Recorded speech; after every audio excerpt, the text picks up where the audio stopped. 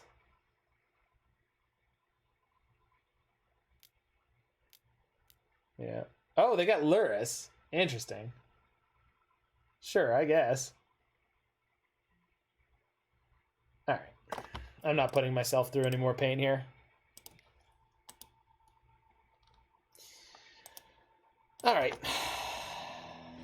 That last one was a darn shame, but happens to the best decks.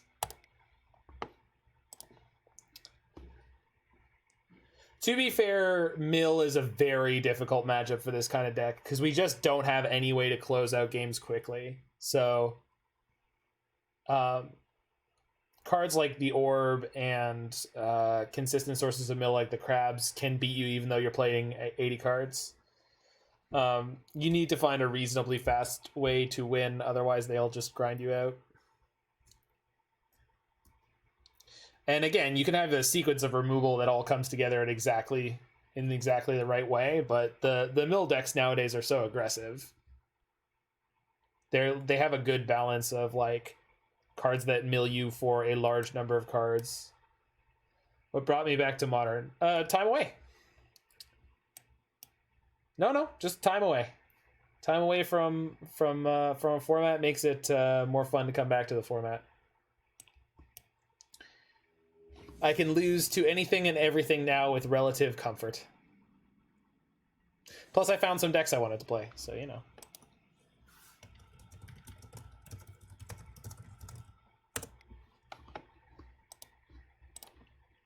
Okay, on the draw. Against the Lurrus deck. Maybe in the 1-2 bracket. We found... Nope. Oh, no. Well, no creature on turn 1. Shit. Oh, that's fine. Have I ever had Absinthe? I have a bottle of Absinthe in my place right now. I also have a Mister with Absinthe in it. Okay. Hopefully they do not have the Sigarda's Aid here. Oh, I was thinking we were going to be against Black-Red Scourge. Okay. This is fine. This is fine. They got cranial plating with the first two. Okay. They get a second cranial. What is what?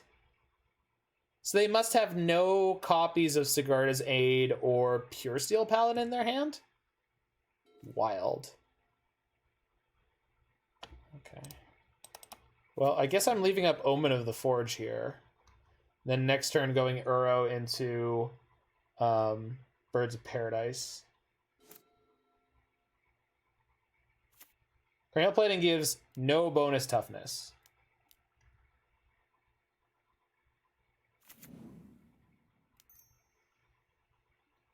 Sorry, are you attacking me for 2?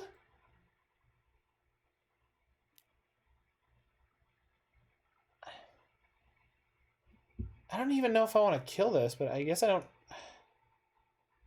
Yeah, I'm not killing this. I'm just going to play Omen of the Seas here. I have something else to do with my mana, so... And then next turn we just go Birds into Omen of the Forge. We just need to not go Shields down, but... Currently, they're not playing out anything that that boosts the toughness. Do they play any Flicker? No. Hammer Time? I don't think so. Okay, that's a great draw. Does Hammer Time play any Flicker? No, they play no main deck instant speed protection of any kind. So, and then if they play the second Cranial Plating, we can Enigmatic into Deputy here.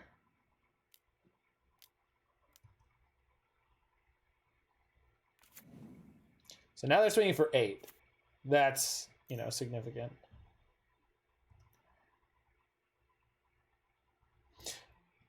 E-Banks 5 is a streamy. I don't know. They might be.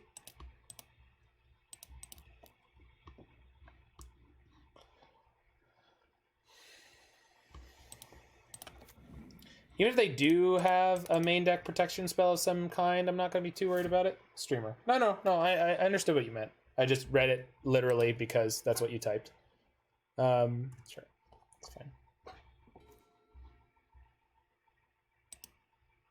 Oh, we are in a fabulous spot. We even have a flying blocker for the Ink Moth. If somehow something goes sideways, we have a flying blocker for the Ink Moth, so I'm feeling pretty good here. I don't think that shocking would be bad here, but I don't feel that I need to, so I'm just not.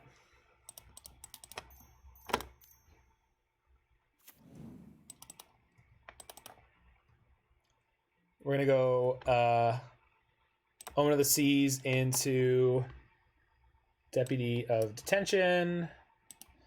Take away all my opponent's toys. Yoink! A woohoo!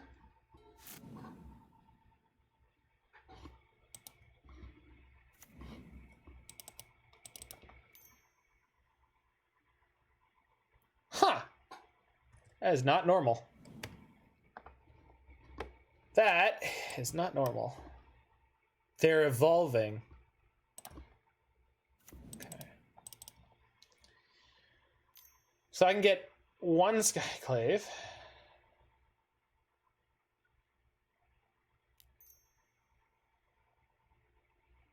They're splitting it up, sure. All right, I think I'm just taking 9 here.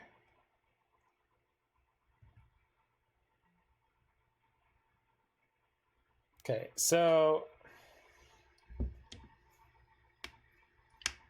get a Skyclave of Plating, and then I can block the Stoneforge with it next turn. Enigmatic for 2 Ralliers with Omen of the Forge. What?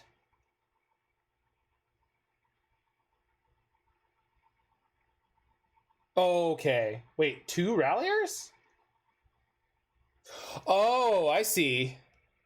I see. All right, Mord's next leveling me with the sequencing here. Yeah. Yep. I am not smart, but thank God we got the pilot riding along. So yeah, we're about to do some hotness here. So if anyone's ever seen Enigmatic Incarnation really go off, you are about to see something neato.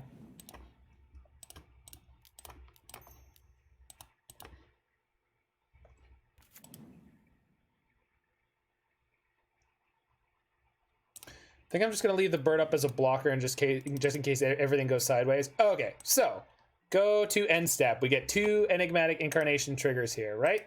Cool. First one, sack Omen of the Forge. Search through my library.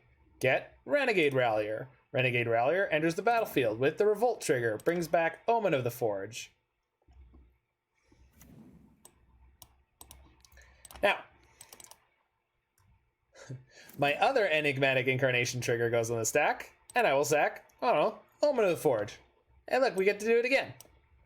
I could take them off their Stoneforge. I guess that's what we're doing, and then we're just going to hope that they don't have another Path to Exile. I can't get anything flying here. What I could do is just put Magus in. Because what Magus does is it turns off their Ink Moth, so if they have a removal spell, they can remove my Magus, then boot up the Ink Moth and fly at me, but I have the bird. You're not even close to lose to in. Oh, yeah, you're right, because I took all their artifacts off the battlefield. Yeah, you're right.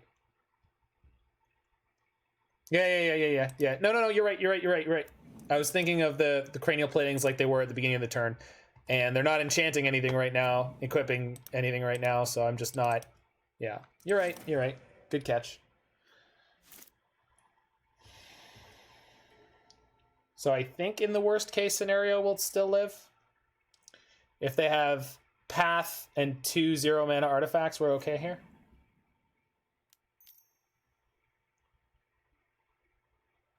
I feel people overestimate Inkmoth sometimes. Well, that's because Inkmoth can kill you out of basically nowhere. Each plating adds 3, though. Yeah. Yeah, see, that's what I'm saying. Like, look, they do have lethal. They have lethal with Inkmoth now. They don't have any mana left, but they do have lethal with Inkmoth now. So I don't think people are overestimating Inkmoth. I think Inkmoth is exactly as deadly as I think it is, where it could just kill you out of nowhere.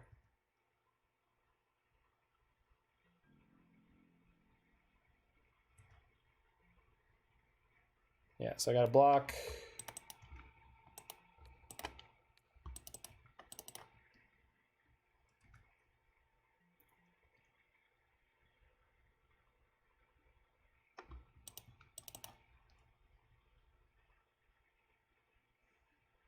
Sure. If we draw a land, it's likely over as we can play Urian.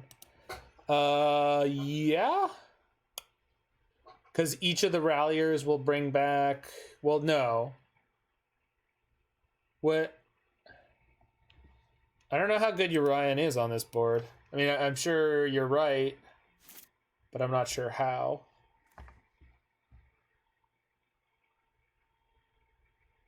Oh, right. We get the bird back.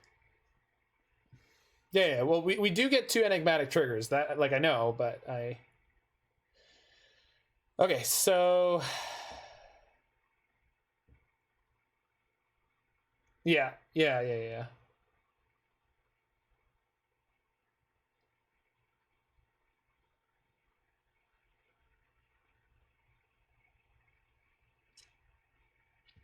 So if I play Uro and Magus, what happens here? Bop got pathed.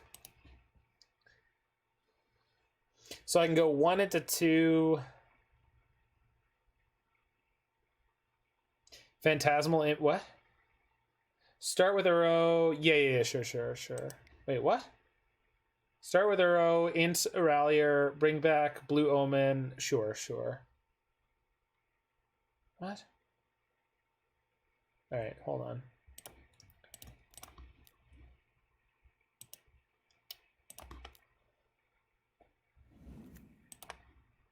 Oh, I tapped that wrong. This is the, yeah.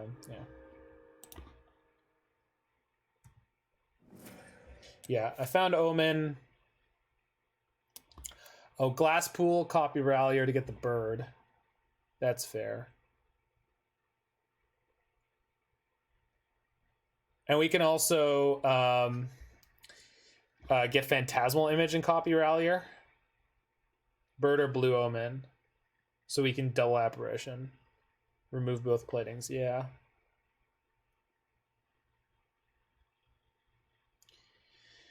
So we copy the Rallier, but then... Oh, I see, and then we get back the Omen.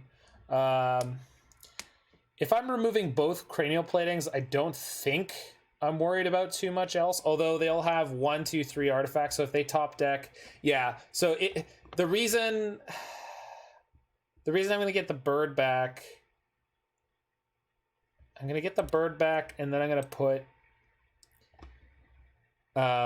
Reflector. We can Phantasmal Image. We can get Phantasmal. We can do everything. We can do everything. But we won't be able to take down both cranial platings. But we can get the Swiftfoot boots. All right, hold on. I can't pay attention to you guys do anymore because you're not saying things in enough steps to make it worth listening to for me at the moment. So I'm just gonna start doing things and hopefully be okay. So Glasspool Rallier. This gets Omen or bird. Yeah.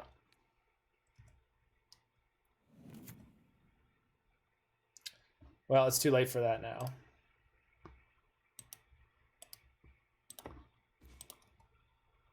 Go end step. Didn't leave white up, but hopefully we'll be all right here. So yes, sack, sprawl. Sprawl gets me Phantasmal Image. Phantasmal Image copies Rallier. Rallier gets me bird. Now this one sacks Omen.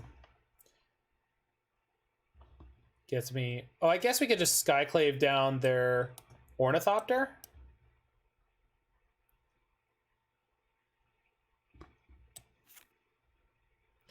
If they get another flying creature, I don't think I'm worried about it. Yeah. Because at this point, we're just more worried about creatures breaking through than their actual equipment killing us. Also, I have Magus for next turn to turn off their Ink Moth after this attack. Also, I should have attacked with both these Renegade Ralliers, but that's not really... Yeah, that's terrifying. But not at the moment, because their creature does not have trample. If they attack with it, we can assume that they had the Shadow Spear in hand, but it looks like they didn't. Okay. So, attack them for 12, 14 if we want to. We can Ephemerate to take their Pure Steel Paladin off the battlefield. I don't really think we could lose here, but okay, so let's fetch first, get our Revolting trigger going. I mean, there's so many ways I could take this turn. Like, I sack Omen of the Forge, then flicker a Rallier, bring it back, ping down their Pure... No, I can't do that. It has hexproof. All right, that's fine.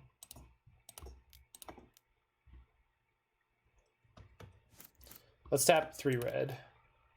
Play Magus. Okay. They realistically cannot block me here. Right. And then we just chain out some enchantments.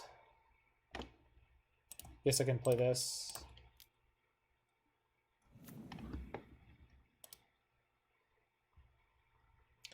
I can't play Calix this turn, but next turn he's excellent. End step. Like that.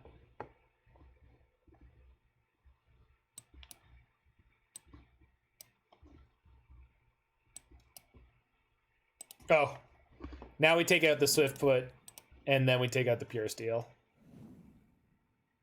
How you like my board, opponent? How you like me now? All right. We've destroyed our opponent's soul. Go.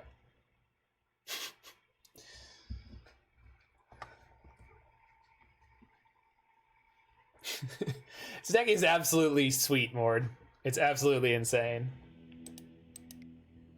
We got a little lucky that they had a somewhat slow opener there, but our sideboard makes things a whole heck of a lot scarier for them. They really, really want to win game 1. What's the sweetest Calix play you've had thus far? I played Calix.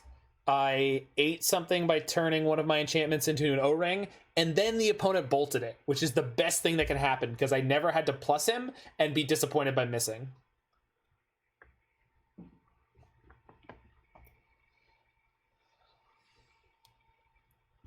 Lithoform Blight. Even though this can turn off an Enigmatic Nexus, I don't really care. So they're basically a monocolor deck, and I'm bringing in 3 Seal of Fires, so I'm tempted to board out all my Spreading Seas. We have Mordeka1ser here to tell me if that's insane. I don't think that it is. Eidolon is pretty decent. I think it's way too slow, but I'm willing to be convinced. I think it's too slow in general. I think by the time Eidolon is in any way going to be relevant, we've either won or lost the game already.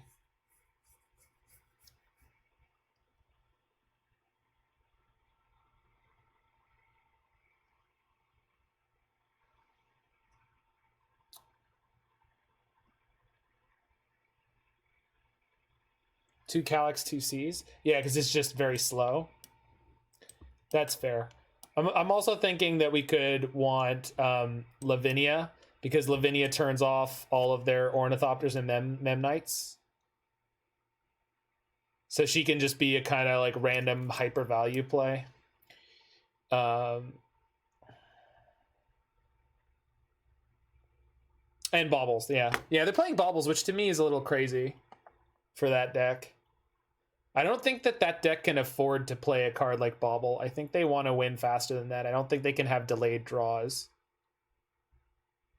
You play Lurrus. No, well, yeah, they are playing Lurrus, but it's not... I still... You need metal. That okay? Maybe it's for the metalcraft, but it still seems crazy to me that they're willing to play Bobble.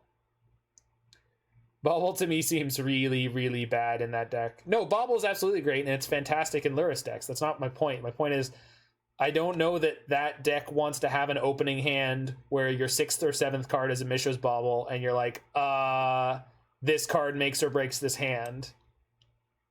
I think Enigmatic can go out here. No, I'll just take out another Seize. Sometimes Bobble is basically Darksteel Rally. No, I get it. I get what you're saying. I'm just saying, I'm surprised they're still playing it. Yeah.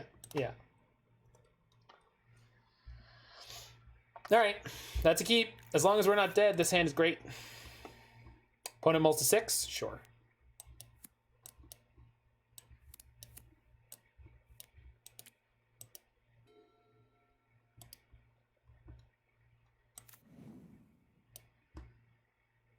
Mam Knight.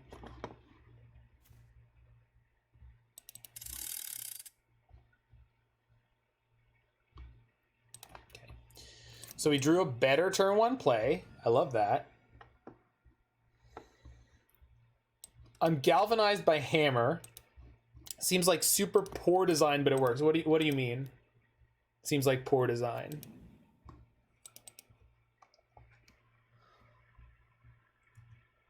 Like they didn't understand. The deck seems like a pile. Oh, you mean the deck? I mean, it's like Infect, right? The fact that it can win on turn 2, 3, or 4 a reasonable amount of the time is not really. I think yes, really. I'm not saying they're the same deck. I'm saying, like Infect, the potential of having a turn 2 is more like Affinity. Sure, if you prefer. But I think Affinity is like Infect in the way that I'm thinking of and talking about it. Okay.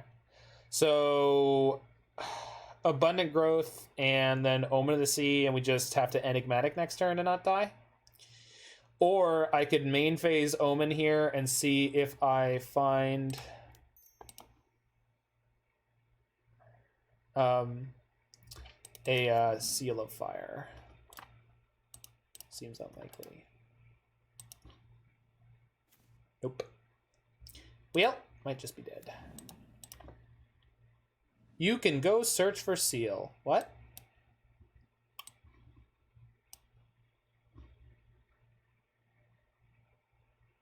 What?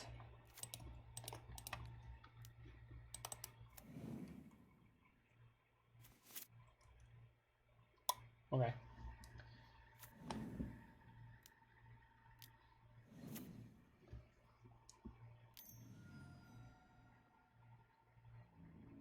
Yeah. You meant what I did. Good. You didn't mean an actual factual searching effect. Yeah. Just go Incarnation into Skyclave, eat the plating.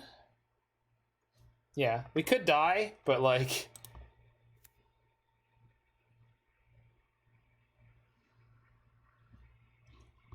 And then next turn we basically set up the same engine that crushed them last game.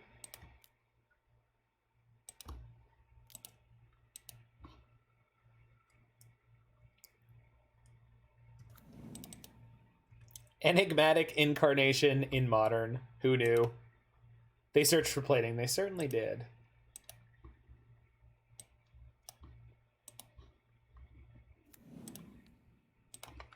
Yoink. 3 mana, 2 damage, burn spell. Not the best. They can't even cast a Pure Steel Paladin yet? Whoa! Triple Inkmoth. They pick up their Lurrus, sure. I haven't killed any of your stuff yet. Can't even attack with their dinky creatures. That's a yikes, dog. That's a yikes. Oh no.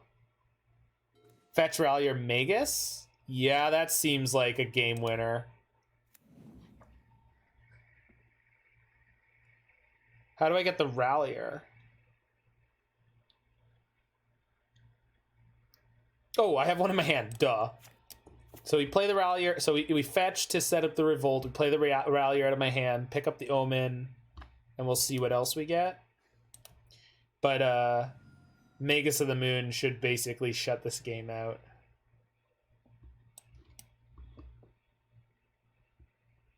Yeah, Blitz, I've heard, which is wild because I'm up in Canada, right? And it's not that bad here right now. But that is the way the Northeast is, right? Like, it can be really good in some areas and then completely unlivable in others.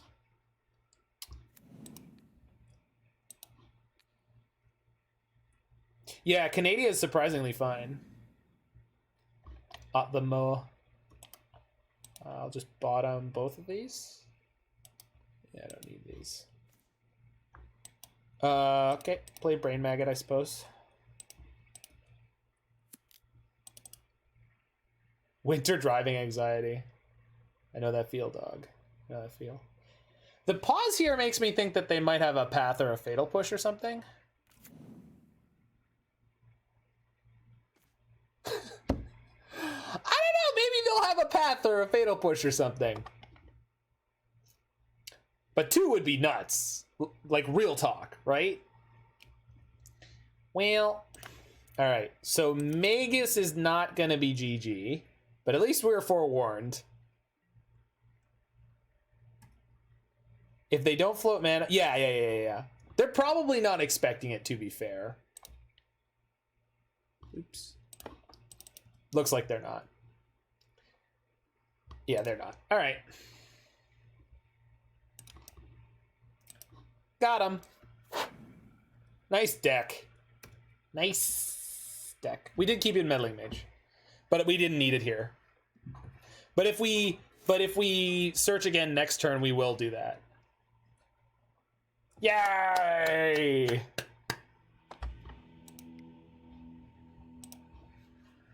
All right, let's get that 3-2.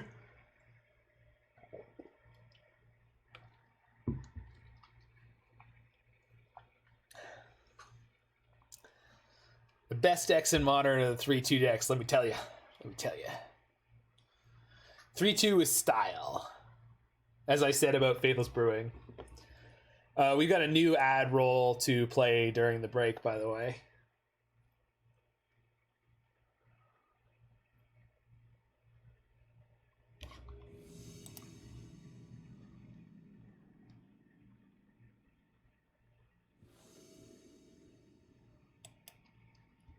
We're against I play bad decks. I've played this person before. They do not normally play bad decks. Me, on the other hand. Alright. Hand is fine. You can never go under 3-2, your deck is solid. That is a fact. That is a fact. That is very real. So I'm not playing Legacy, so I don't need to dodge Wastelands. Let's just play this tap Temple Guard and see what happens. Turn 1 Blood Moon, and I'm going to be sitting here with my Misty Rainforest that could be an island being sad. Oh no. Can't Spreading Seas that. If I wanted to never go lower than 3-2, I would just play Burn. Same here, brother, except I don't actually think that's true. I think Burn 1-4s and 0-5s leagues plenty.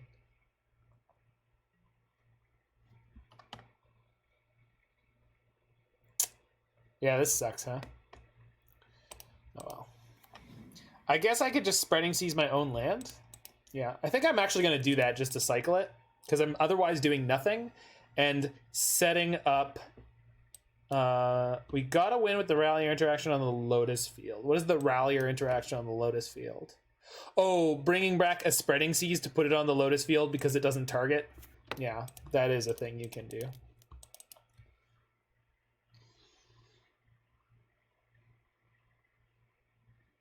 What's with the underscored yes? Because you've used that as sarcasm before, but now you're using it and I think you're serious. So I'm not... Oh, they are playing Twiddle Storm. Okay, people said Twiddle... And then you said the Lotus Field thing, and I thought you were just making stuff up. In Markdown, it means italics. But but no, I know, but it doesn't matter what it means because he's, yeah, what? He won the, well, I didn't know you were being serious. You just said the word twiddle. You didn't say he's playing twiddle. I don't know who I play bad decks is. Yeah, it's emphasis, but it's not consistent emphasis, right? Like, I guess it's just emphasis, but...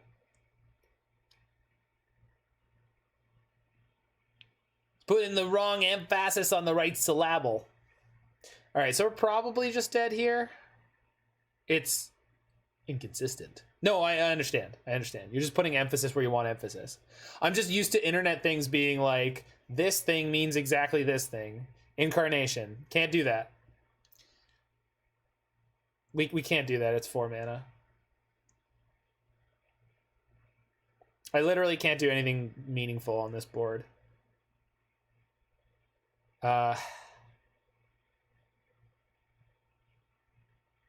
Sure.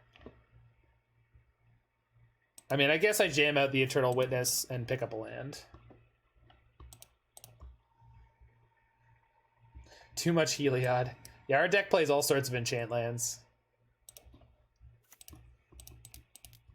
Today's deck playing all the enchant lands.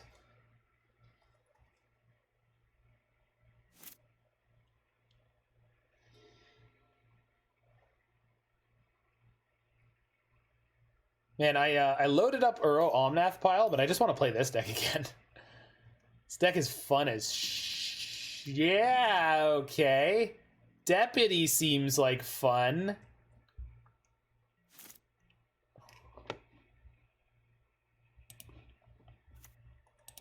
Thank you, sir. May I have another? Deputy seems like an alright card. It could be fine. There's no way they're playing like Spell Pierce or anything, right? I guess we're gonna find out, but... Oh, opponent was reading. They were like, what does that thing do again?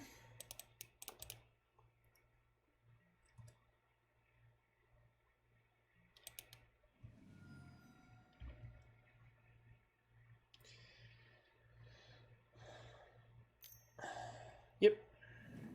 Yeah, Twiddlestorm people were super hype on for a while, but it never really seemed to go anywhere. Oh, do I want a Magus or no? We Deputy first. We'll Magus next turn if we find a way to do it. And the reason we're doing that is because obviously Wishclaw for a colorless searches for any card they want. One assumes they're playing some kind of bounce spell. Yep. Just worth considering, and then saying this is why we're doing the thing the way we're doing it. Yeah.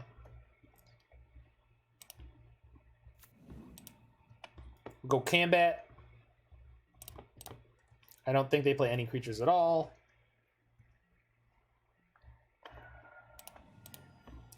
Time to beat you like a drum. That's the list. I'll look at it afterwards. I don't want to look at it while I'm playing, because I don't know what's in it, and I didn't know what was in it before, so I choose to play as if I don't know. Even though y'all are telling me everything I need to know. Because it doesn't really matter what land I get here. Probably want more basics for when I Blood Moon. Because we're going Rallier into...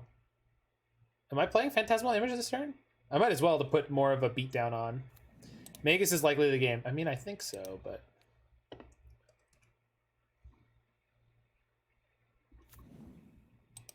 I'm going to put it on one of my lands, just because I feel like it's less likely to get disrupted. Am I? Nah. I don't really think... I think anything that they have that could do anything about it would be just as likely to do it one way rather than the other.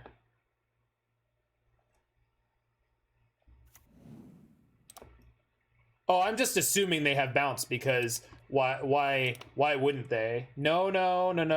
Well, apparently I screwed up big time. Mord, you can get mad all you want, but it's way too late. Would have held the image for the next turn, get back Seas. Yep. And maybe you'll be right. I wanted to put a faster clock into play, because I'm concerned about killing them before they find outs. So. We'll see what happens. Saying no, no, no, no, no, all in caps, though, is not going to help anyone. That's just not going to work. I love you too, buddy. This deck is amazing. We're killing him with our draft chaff. So I've put 11 power into play, which doesn't really stand up to my argument that I want it to go faster, because this doesn't really make us go faster. There's the Echoing Truth. That is not an island. So Echoing Truth, my deputy. One assumes they can kill me there. So I would like to find a way to get to Brain Maggot that I can't cast. Yeah. So they're going to bounce the Magus and then try to go off from there. We're not... I don't think we're playing any haste creatures. We're just going to Ketria Triome post-combat. Cycle it. If I'm going to cycle it... Let's do it with 3 mountains. Wait, I already had 3 mountains, so that didn't make any sense. Okay, let's do it this way. Okay, let's do this that way. Oh, and now we can get Meddling Mage and call Echoing Truth. Okay, looks like we made it. Spellskite?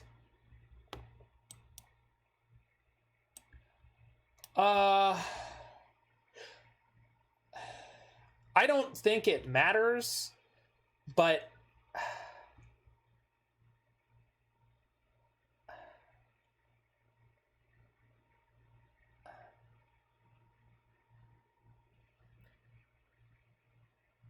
if they have multiple bounce spells, Brain Maggot, Meddling Mage, and Spellskite all fail. So...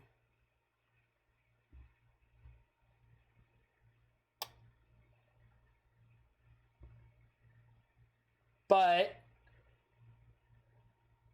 in other yeah, as they like blue. Sure. In other circumstances, I'm also trying to think in game 2 or 3, I feel like Meddling Mage could get them on other cards that they might not be thinking about. All right. Well, that was good. That worked out. We beat him with a bunch of crappy little creatures. Eidolon of Rhetoric seems okay. And Lavinia? Does this work? Yeah, because do they play spells that... I'm gonna look at their deck now. If it won the challenge, I should know about it. I just didn't want to look at it during the game. Oh, okay. They don't spin up to things that cost more than the number of lands they have in play. I mean, technically they... well... One Underworld Breach. What a baller.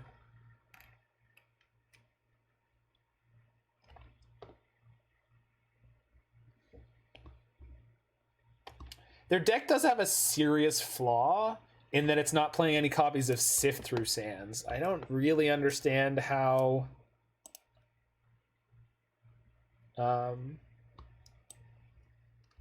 You mean... Kuneros. I don't really understand how they expect to win any games without Sift Through Sands, but each to their own, I guess.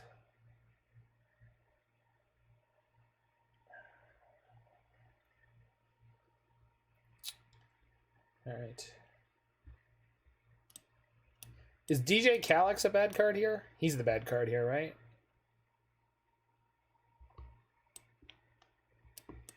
No, because, see, you don't need to play a copy of the Unspeakable, because once you play Peer Through Depths, Reach Through Mists, and then Sift Through Sands, your opponent's going to concede. They don't want to see it.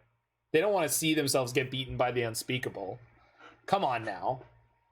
Probably let Ephemerate in. Well, what do you board out then? Because it just... Take out Finks. Oh, that's fair. That's fair.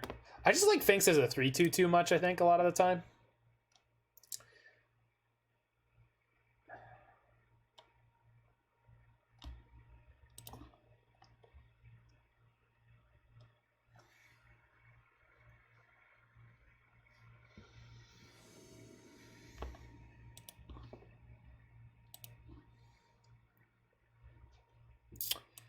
Yeah.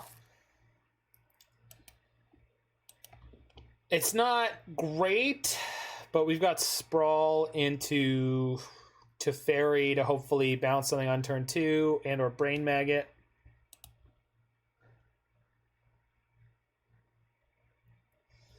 Yeah, they mulled to 6. It's probably okay. You need land for Teferi. That's true, we don't have enough colors. We don't have blue or white yet.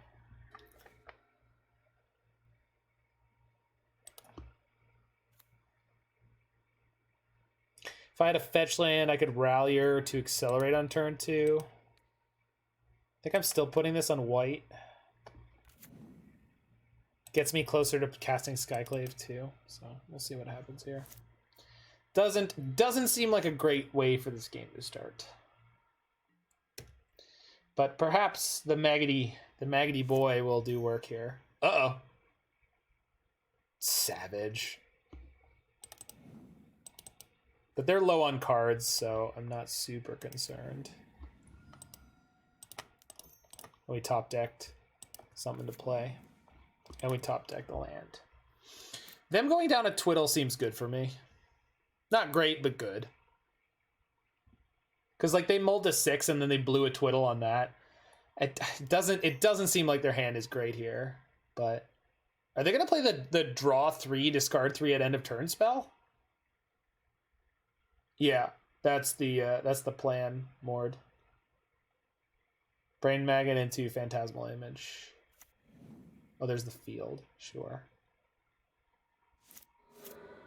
I guess they could be able to go off here. Yeah.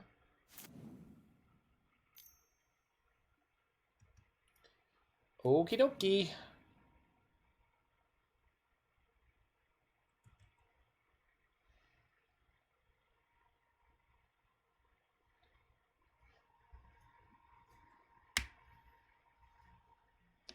Okay. So I can take both the cards out of their hand. However, they will then be able to Wishclaw for whatever they want. Now, let's assume we do that. They'll have a top deck, they'll have a Wishclaw Talisman, and they'll have a Lotus Field. Looking at their deck, I don't think that that's good enough. Because they just don't... Their graveyard is Tapland Apparition. Sure. Yeah, I guess so. And then next turn we just see how many cards we can take out of their hand? Yeah, you're probably right. I just...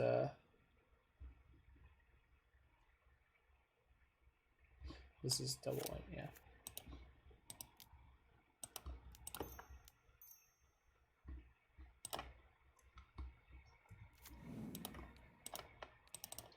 Yeah, I was trying to figure out if taking all their cards away. I think if we took all the cards out of their hand, they wouldn't have been... Yikes! I don't think they would be okay to go off, even though they could fetch up any card of their deck, because their graveyard's just too thin. Oh, they're playing Underworld Breach. We didn't bring in our Yixilid Jailer, because this... I think this stops... Escape. So this is perhaps a card we could have played. Just FYR for few. Oh, we have Kuneros, Hound of Aetherios. That's right. That's right. That's fine. Sure. So let's Brain Maggot, and then if we don't need to take a second card, we can Rallier to accelerate here.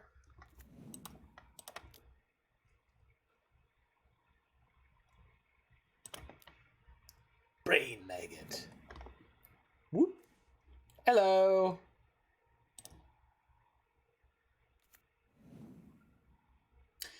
I think I'm going to Rallier to accelerate here. What is up, Ryan 100495? Just playing some of the sweetest deck I've played in a while.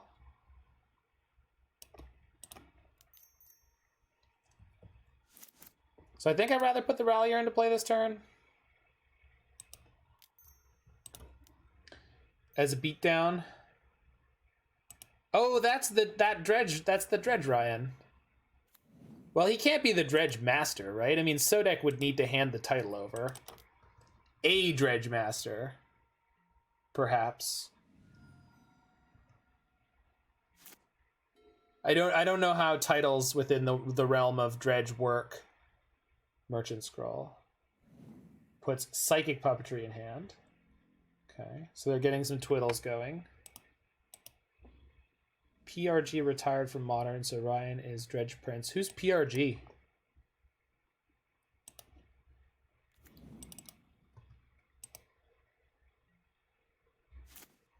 Jerry. Who's Jerry? The Dredge Prince of Bel Air. Love that. I have no idea who PRG Jerry is. Yeah, but just because you're better than Sodek doesn't mean you're the new guy. I don't there has to be a transition of power. Preferably a peaceful one. All right. Burning Inquiry Dreadmaster. There you go.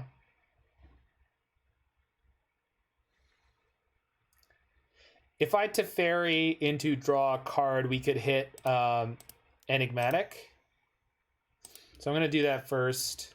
And then Phantasmal Image for Brain Maggot, if not. We can bounce Abundant Growth and get an extra card draw. We won't be able to cast Enigmatic, but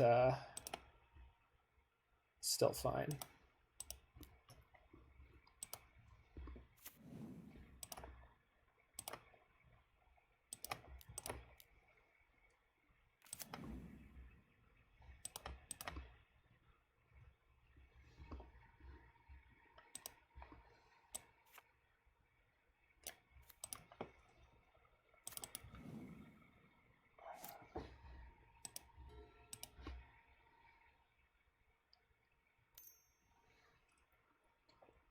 Sure.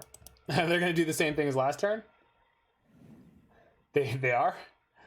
Okay. This time they cast their one Reach Through Mist in hand. Bold. Bold. Found a land? Sure.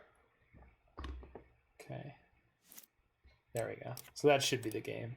Because we're just going to turn all their lands into mountains from here.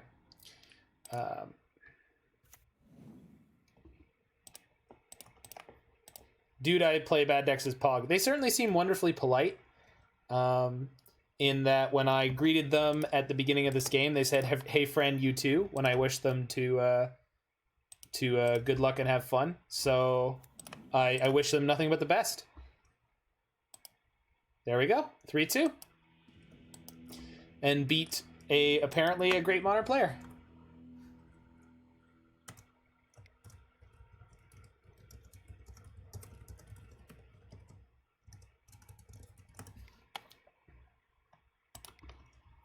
All right. So yeah, this deck was fantastically sweet. I am so tempted to just run this back, but I want to play it more later this week. We might just do all Mordeka1ser Thursday where we play 5-color Niv plus this. I do want to stream sort of in a celebratory mood tomorrow afternoon, because I'm making Mongolian beef and chicken wings for dinner, because I want to celebrate the exit of I am Canadian, the exit of a horrible Dorito monster with a bunch of ethnic food to which they probably would object. So, but anyway, maybe tomorrow. Yeah. Tomorrow, Boro, because we don't say it like some American people do where they say barrow, which I'm obviously exaggerating, but Boro. I say borrow, they say borrow. So yeah, went well. 3-2, banging deck. Calix came in the clutch a couple times. There's some very tight. We would have been 4-1 if I had made that Magus of the Moon play against the Jeskai tempo deck correctly. But even with that, I mean, the whole league was just fantastic. This deck is just phenomenal. It's got a great balance of cards in terms of all the different sort of toolbox answers. Enigmatic comes down on time. You can accelerate quickly enough your colors are really well fixed. And I think if we were heads up on knowing our opponent was on a quick Blood Moon deck, we wouldn't necessarily be immediately out of that game, which makes me feel good about playing a 4 or 5 color deck. So that's exciting. Yeah, just sweet. Need a lot more reps to get a really good feel on how to sequence and how to play the deck well, but I'm glad Mord was here riding along and helping me out. Mordeka1ser is awesome. Hit him up on the Niv to Light Discord, which is open, or you can come out, hang out with him and me and the Serum Vision podcast hosts and community on the Serum Visions Discord. That one's also free, and you can get to it by checking out Serum Visions podcast at podbean.com. We are going to be moving on to the big bad mother of the format. We're just going to play a little bit of Uro Omnath. I've never recorded this for the channel, so I want to play it, and so I would like to do that. It's a SVP. So Serum Visions podcast. It's easy to remember because it's still play. Anyway, so we're gonna play this version of it, which I think was a challenge top 8 from the weekend or whatever. Just so I can record it for YouTube. I'm probably not too interested in playing too much of it, just because it's, you know, the big bad boogeyman. But a lot of people are having great success with it, so you know, no problem with that. And if you're in the future and you're watching this on YouTube, make sure to hit that like button, smash that subscribe button, check out the Serum Visions podcast, check out my other videos, and we're gonna hit some music on the break. But first, we're gonna hear a little word from our sponsors. As soon as I can find my clip. There you are. This is a new one, so anyone who hasn't heard it, strap yourself in. It's gonna be a good one. How loud is it? Ever happened to you? I can't figure out which Magic the Gathering podcast to listen to, and I'm no Spike. Every Friday, the greatest minds in modern. You can't hear that, can you?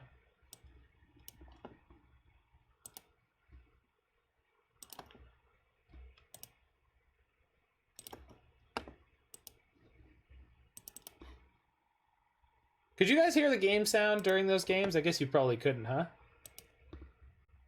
And to you. I might need to kick Streamlabs.